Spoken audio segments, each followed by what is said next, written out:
Welcome to Business Talk here on Business Tech with me, Michael Avery, and we're talking about moving your business online today. And it's in the midst of load shedding. Fortunately, I've got backup power. All my devices are charged, and I've got a 3G dongle. And I think for so many businesses now, that is what you have to do to operate in South Africa. Now, I also think for many businesses, the decision to move online is one that they're still grappling with. And we've seen the rise of e-commerce websites. And if it feels like it's time that you join the rest of the world, then this is certainly the conversation for you. I've got Gerhard Hartman, who's Vice President for Medium Business Africa and Middle East at Sage, to tell us a little bit more about how we make the leap into the digital realm. But firstly, Gerhard, welcome to the show. Tell us a little bit about yourself and your journey inside Sage. Thank you very much, Michael. It's good to be on your show, and thank you for the opportunity to have a good conversation. I want to start off by saying I've been with Sage for many, many years. If I reveal it, you'll know my age. But I've been with the company, I'm very proud of it. I've been with the company for 20 years in various positions. And the current position I'm having is I'm looking after our medium business. That's both for our accounting, finance, payroll, and HR within the region, which is Africa and Middle East. But I mean, obviously the conversation today is around South Africa. And what do we want to deliver? We want to deliver a great software experience and a solution to our customers to make sure at the end of the day their businesses are successful. And to your point, where do I start? And how can I take my business online? And I want to divide it up in maybe in 2 points. The first is obviously, what does it mean to take your business online? And you referenced to it, websites, etc. But the second part of it, how can I get the right software to support my processes? So maybe to start with the first one, maybe it's a cliche, but COVID basically forced us to think different. And I'm going to take a practical example. I think there's two things that happened in COVID. One, businesses were forced to digitize and change processes, way they communicate to customers. That's one. And COVID forced a lot of people out of their jobs, unfortunately. And those people that lost their jobs needed to start looking at an alternative. And what's that alternative? That is to provide potentially a service to a customer. Having said that, if we look at, let's take a startup. You said, I'm fully charged, I've got a dongle, I've got a laptop. We can have a conversation, but how do you broaden that conversation? How do you broaden reaching more and more customers? And that's the essence of taking your business online. And let's put it in simplistic terms. It could be, I've got a product I would like to sell. I'm in retail. I need a website. I need to create a website. I need to reach a customer. I need to have a value proposition. For that, I need to design a website. I need to put my products and my pricing on there, and I need to be able to sell it to an audience. And that's one aspect of it. As my business grows, maybe I employ someone else. I need to pay that person a salary. How do I do that? Again, depending on your size and your turnovers, etc., certain statutory requirements goes in with that. And again, maybe you're going to need software to then at the end of the day pay that person. Or I'm going to need to be able to give my customer an invoice. And that's where software as a service comes in, to have access to data, to info of my customers, to my employee records, anywhere, anytime. And that's what COVID showed us as well. You and I can have a conversation today, both working from home or remote location, and we can connect and we can do business together. And that's part of taking your business online. I want to be able to work whenever it's convenient for me. If I want to go and look at sport match of the kids, we couldn't have done that in so many months, then I can take off the time and catch up tonight because I have access into platforms. Yeah. And also, if you move your business online, it's there 24/7, 365. It becomes this permanent marketing and route to market vehicle that people can go and Google your business. They can look at your operating hours. It can be your always on salesperson, so to speak. And I think COVID has at least opened our eyes to the potential. When you look at the numbers, though, it's still surprising. I was reading through the Worldwide Work study on how many SMEs, and I think here more on the smaller micro-sized businesses, still don't have a website. Over half of them in South Africa still don't even have a basic website, just with an overview of the product or service that you deliver. So I do think that that businesses are still grappling with how to do it. When you think about reaching a broader target audience, obviously with brick and mortar, you are restricted by the kind of foot traffic that you might get in front of your door. How can I use this to reach a broader target audience, moving my physical into the digital? Yeah. And again, I mean, you touched on it and you said, what can I do different? I mean, if I got my own business and I have a website, I need to promote potentially a product. I can use that, to your example, by broadening that audience. I need to make sure at the end of the day, if I take my business online, whether it's I'm going to give it a word, always on campaign, where you distribute your product information. I mean, we all see it. If you open up Twitter or LinkedIn or Facebook or any of the, even if you go into News 24, you see these adverts popping up. That is an always on campaign, to your point, reaching a broader audience, etc. I also believe in, if you have a good product with a good service, word of mouth, just as important. Yes, it's not maybe going the digital way, but that success story, that happy customer story you put on your website. People love reading stories. So part of this taking my business online is to make sure that I have customer testimonials, because we all look for suppliers every day to help us in our day-to-day operations. And one of those things that people are reading up about is they go into your platform, they read what's your product about, and if they see snippets of good stories, great service, you have that advantage above the person next to you that maybe don't have those success stories on their website. I think it's so important. It's the first thing I look for, actually, when I'm looking for a new supplier. What you used to do, maybe I'm giving my age away now as well a little bit, is you would go and you'd flip through maybe a yellow pages or something if you were looking for a plumber or something broke at home. And then you wouldn't have any way to vet or verify them.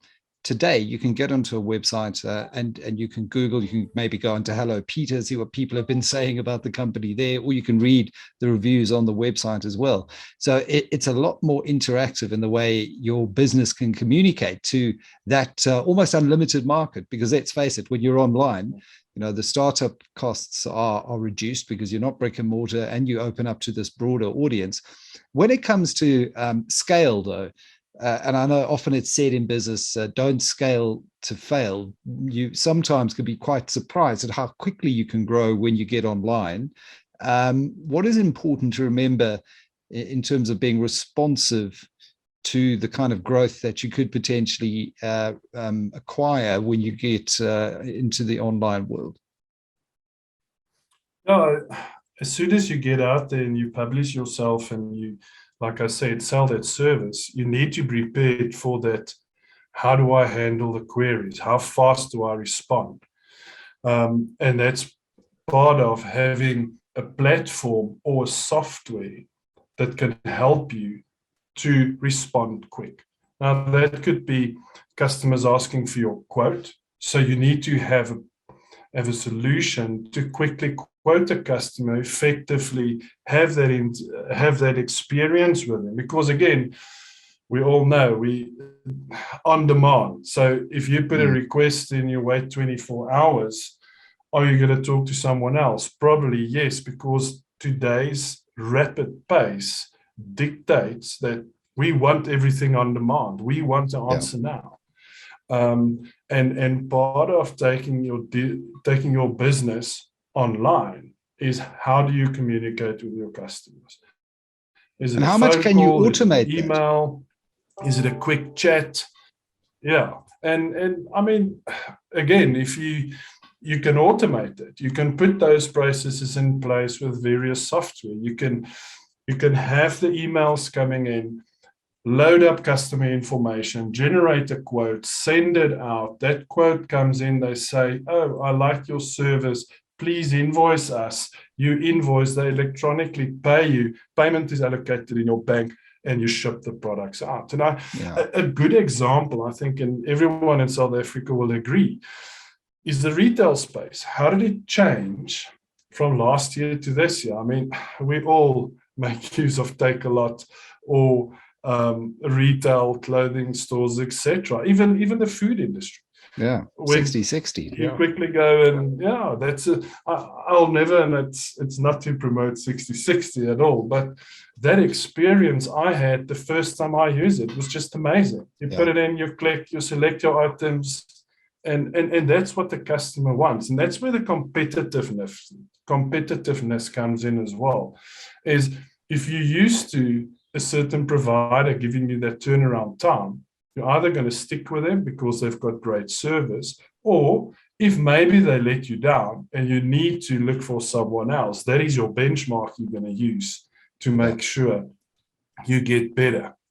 Well, I mean, that's such an important point, Gerhard, because if you're not doing it, I think what you're illustrating there is that your competitors probably are doing it. And so, it's not a question of should I or shouldn't I? It's a question of, if you want to remain competitive in this market, you really have to be out there and offering what is the expected norm now from the way we as consumers have gotten used to the best of breed in the online space. So it's an absolute necessity. And the fact that you've outlined this whole process where you can automatically, you've got an online store application, you track the inventory, your sales numbers, all of that, outstanding orders, everything can be automated to a point with the right software solution that it almost becomes just a finely tuned machine.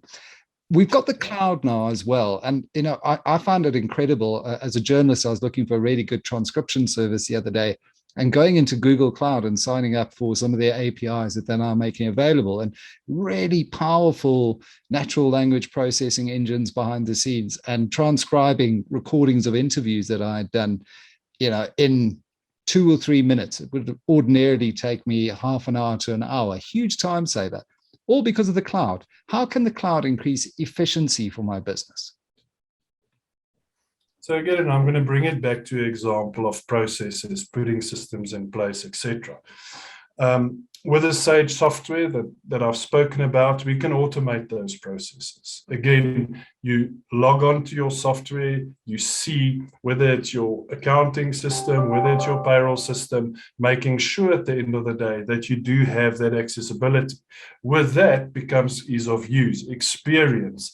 Part of that becomes your software as a service. It's we use that terminology very loosely, but migrating to the cloud is, like we said earlier on, you have access to a platform 24/7, 365. Whenever you want to see something, you can access it. Second to that is, your business evolves. If you take it online, this is the way your process is today, but business change. You maybe want to change the way we communicate with your customer. Again, that software should give you the answer to be able to config and keep up with my changing business space. Again, with the Sage software, we help you in those various processes.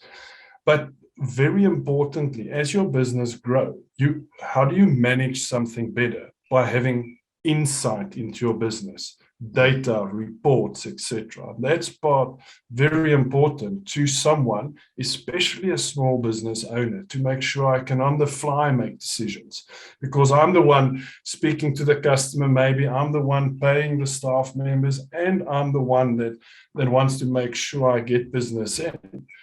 And you do that by having instant information, instant reporting to you. And again, there are different processes one can automate, that you don't need to request information. It gets delivered to you. It's automated. So every morning at 7 o'clock, I want to see what's my latest bank statement, as an example, or my latest bank balance, rather. Or I would like to see how many quotes did I send out yesterday that needs to be followed up today. Those are all things that gets automated. And that's the beauty of a software as a service.